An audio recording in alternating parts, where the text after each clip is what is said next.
আগামীকাল 3 দলের সাথে কোনো বৈঠক হবে না। ঠিক। আগামীকাল বৈঠক হবে সর্বদলীয় বৈঠক। যদি 3 দলের সাথে বৈঠক করে বাকি দলগুলোর সাথে বৈষম্য সৃষ্টি করেন, ওই যমুনা কিন্তু ঘেরাও করা হবে। সবাইকে নিয়ে সর্বদলীয় বৈঠক আগামীকাল ডাকতে হবে।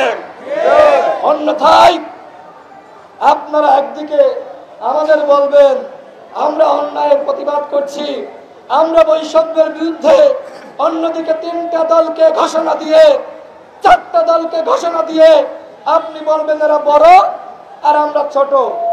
এই গণ অধিকার পরিষদের জন্ম না হলে এদেশে গণ অভ্যুত্থান হতো না। এই গণ অধিকার পরিষদের জন্ম না হলে হাসিনার পতন হতো না। ত্যাগ কিন্তু আমাদের কম নাই, কিন্তু মাইনাসের খাতায় 1 নম্বরে গণ অধিকার পরিষদ। সেই মাইনাসটা কে করছে? এই অন্তর্বর্তীকালীন সরকার।